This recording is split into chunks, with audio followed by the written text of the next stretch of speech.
Good afternoon, everybody. Good afternoon. Thank you for being here. I'm honored and humbled by your presence. In blood and heart, I am a Filipino, but in thought and deed, I am an American. I was born under the American flag. When I started school as a young child, the Star-Spangled Banner was sung, the Pledge of Allegiance was recited. I served in the U.S. Navy for 25 years, and I am a World War II veteran. For more than 40 years, I have been involved in the veterans of foreign wars. And this has been a way to continue my service to the United States military. And now, with sincerest respect, allow me to say, yesterday is but a dream, and tomorrow is only a vision. But today, well lived, makes every yesterday a dream of happiness, and every tomorrow a vision of hope. The poet means to inspire hope, but in order for hopes to be fulfilled, initiative and action are required. We must each feel responsibility to act on behalf of our fellow man on a daily basis, not with heroic acts, but with small acts of love and kindness. Love of God, love of country, and love of people, regardless of color or creed. We live in a time where people focus on the current events of the day and their current needs. This tends to become the most important issue on our minds. Winston Churchill said, "Those who fail to learn from history are condemned to repeat it." So, I want to briefly reflect on the importance of history and why it is important to remember. This month marks the 77th anniversary of the Leyte landing, where the U.S. military began the battle to free the Philippines from enemy occupation. We can learn much as we reflect on the horrific story of conflict and apply these lessons to our lives every day. I want to highlight 3 lessons. Number 1, the importance of sacrifice. 77 years ago, thousands of Filipino and American soldiers suffered greatly for a greater good. No war is good in and of itself.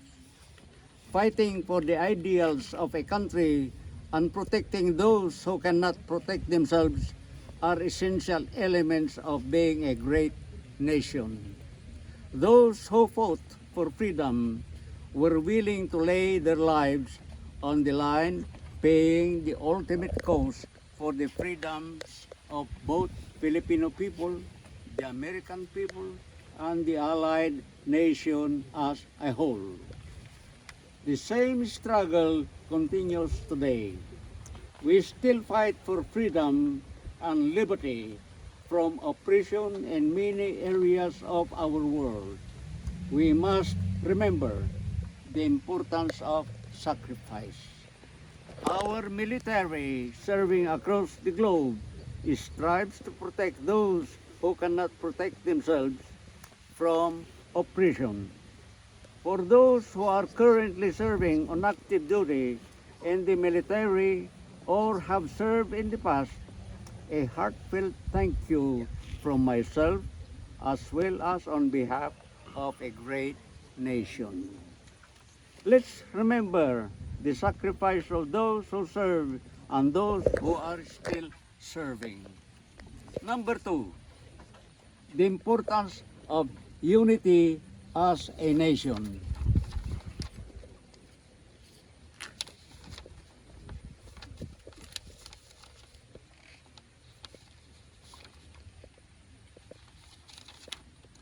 The importance of unity, we live in a time where we are very aware of our differences. The differences we have in this country as well as the differences we have between other countries. As Americans, we have the blessing of living in a country where freedom of speech is allowed and we are able to disagree publicly as well as privately. Hopefully, we hold one another's opinions with respect. We have the right to think differently as humans and fellow countrymen. Events such as this cause us to pause in our day-to-day concerns and unite us brothers and sisters and citizens of this great country to express common feelings of patriotism, joy, and gratitude. This is a spirit that we are to carry in our day-to-day lives, that while we have different political opinions, passions, and causes, we are still united as fellow citizens of this great country. Let's celebrate what unites us as Americans and wonderful diversity of thought, united under the same flag that symbolizes our unity as American patriots. Number three, the importance of forgiveness. In any armed conflict, atrocities occur. Men and women pressed to the limits of endurance often act in ways that are unthinkable in the 2020 eyes of history. The sufferings of those who walk the Bataan Death March are unmanageable, and the behavior of the oppressors can seem unforgivable.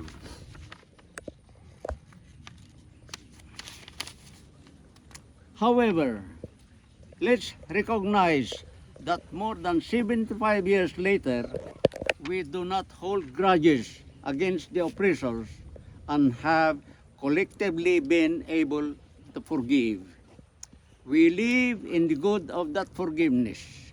We cannot and should not forget the sufferings of those who sacrifice, but we must also understand that time does heal wounds and that the sacrifice of these World War II heroes has had an effect on our world. We have forgiven and not forgotten.